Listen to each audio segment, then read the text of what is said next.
Ізгіз кетулы Тайғазан. Ассамблея жылына орай бастау алған 20 ізгіз эстафетасы өз мәресіне жетті. Шараның негізгі символына айналған Тайғазанның көшірмесі бүгін Астанаға жеткізілді. Естеріңізде болса, Тайғазан осыдан 3 ай бұрын Түркістаннан жөнелтілген болатын. Содан бері бүкіл өңірлерді аралап, талай игіске бастама болды. Осы 3 ай ішінде жерлерде 2,5 мыңдай қайырымдылық шарасы ұйымдастырылды. 35 мың адамға көмек көрсетілді. Әлеуметтік маңызы бар нысандар салынды. Жерлерде 1000-нан астам ағаш отырғызылды. Акцияның негізгі символы етіп Тайғазанның таңдалуы тегін емес дейді шараны ұйымдастырушылар. Егер біздің шаңырақ бірліктің, елдіктің символы болатын болса, Тайғазан сол шаңырақтың жылуын қамтамасыз ететін, елдің басын қосатын, бірлікке жол салатын үлкен еліміздің символы.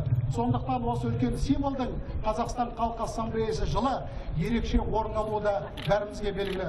Бұл жай ғана сапар емес, нақты істің жылдары еді.